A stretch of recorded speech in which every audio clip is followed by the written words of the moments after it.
Para iti balitang espesyal, may isa nga aso ang mga nagan Lilian manipod Weston, Wisconsin, tinaybilang abanwar kalpasan, anang tulungan na ti karoba na anatin nagsket saan ang nakatakder.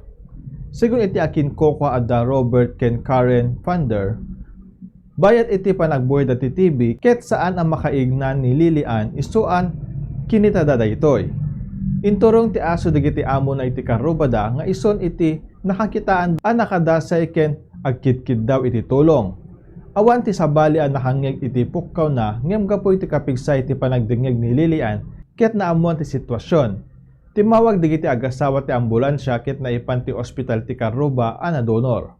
Naawagan abanwar ti aso gapo iti kinasayaat na ket segon kadagiti akin kukwa nabayagdan mapanpansin nga espesyal ti aso da nga amuna iti mangrik na iti panagbalo iti kasasaad ken salunat na. Detan ti balitang espesyal ti Bombo ni Senbios, siak ni Bombo Jonathan Cabildo, and this is Bombo Radio Philippines, the #1 and most trusted source of news and information, basta radyo. Bombo!